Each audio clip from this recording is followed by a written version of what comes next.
2025 թվականի դեկտեմբերի կեսերից Հայաստան սկսեց ներմուծվել ադրբեջանական արտադրության բենզին եւ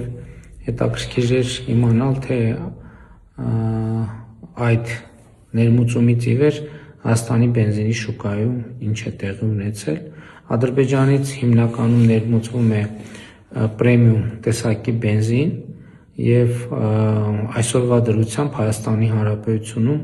պրեմիում տեսակի բենզինի նվազագույն գինը, այսինքն որ շուկայում հնարավոր է ձեռք բերել, նվազել է 15%-ով եւ նախկին 510 դրամի փոխարեն 1 լիտրի դիմաց այսօր արդեն 430 դրամ է։ Իդեպ 2 օր առաջ արդեն Ադրբեջանից Հայաստան են ներմուծվել նաեւ դիզվառելիք եւ դիզվառելիքի գինը արդեն այս ընթացքում նվազել է, նվազագույն գինը շուկայում նվազել է 2%-ով,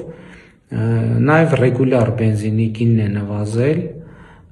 դեկտեմբերի համեմատ մոտավորապես 8%-ով, այսինքն եթե դեկտեմբերի 11-ին ռեգուլյար բենզինի նվազագույն գինը 500 դրամ էր, հիմա 460 դրամ է։ Այս ամենը խաղաղության օրակարգի եւ խաղաղության արդյունքներն են եւ խաղաղության օգուտները, ինչպես ընդունված է ասել։ Իհարկե պետք է նաեւ ընդունել, որ այս ընթացքում Ադրբեջանում էլ, Հայաստանում էլ քննադատություն կա։ Հայաստանում ասում են, որ բենզին եք գնում եւ փողերը ուղարկում եք Ադրբեջան, որպեսզի նրանք այդ փողերով հարձակվեն Հայաստանի վրա։ Ադրբեջանում ասում են,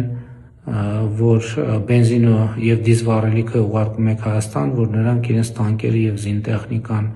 լիցքավորեն եւ հարձակվեն Ադրբեջանի վրա։ Պետք է արձանագրել, որ երկու մտահոգությունն էլ տեղին չեն, որովհետեւ Ադրբեջանի եւ Հայաստանի միջեւ խաղաղություն է հաստատված, այդ խաղաղությունը գնալով կդառնա ավելի ու ավելի ինստիտուցիոնալ եւ այդ մտահոգությունները պարզապես տեղ չունեն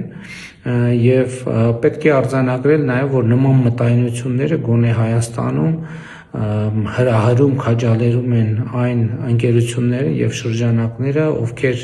նաեւ դրսի իրենց գործընկերների աջակցությամբ երկար տարիներ բենզինի շուկայում մենաշնորհ են ունեցել եւ նրանք հիմա պարզապես ստիպված են լինելու իջեցնել գները, ինչից տուժելու են, ենթադրում եմ, այդ մոնոպոլիաները, որոնք փաստացի եւ վերջնականապես վերանալու են եւ օգտվելու են Հայաստանի Հանրապետության քաղաքացիները եւ սա խաղաղություն է եւ մենք պետք է խաղաղության մեջ ապրելուն սովորենք եւ խաղաղության օգուտների հետ հարաբերվելուն նույնպես սովորենք, ինչը եւ ուրախությամբ եմ արձանագրում, որ Հայաստանի Հանրապետությունը անում է։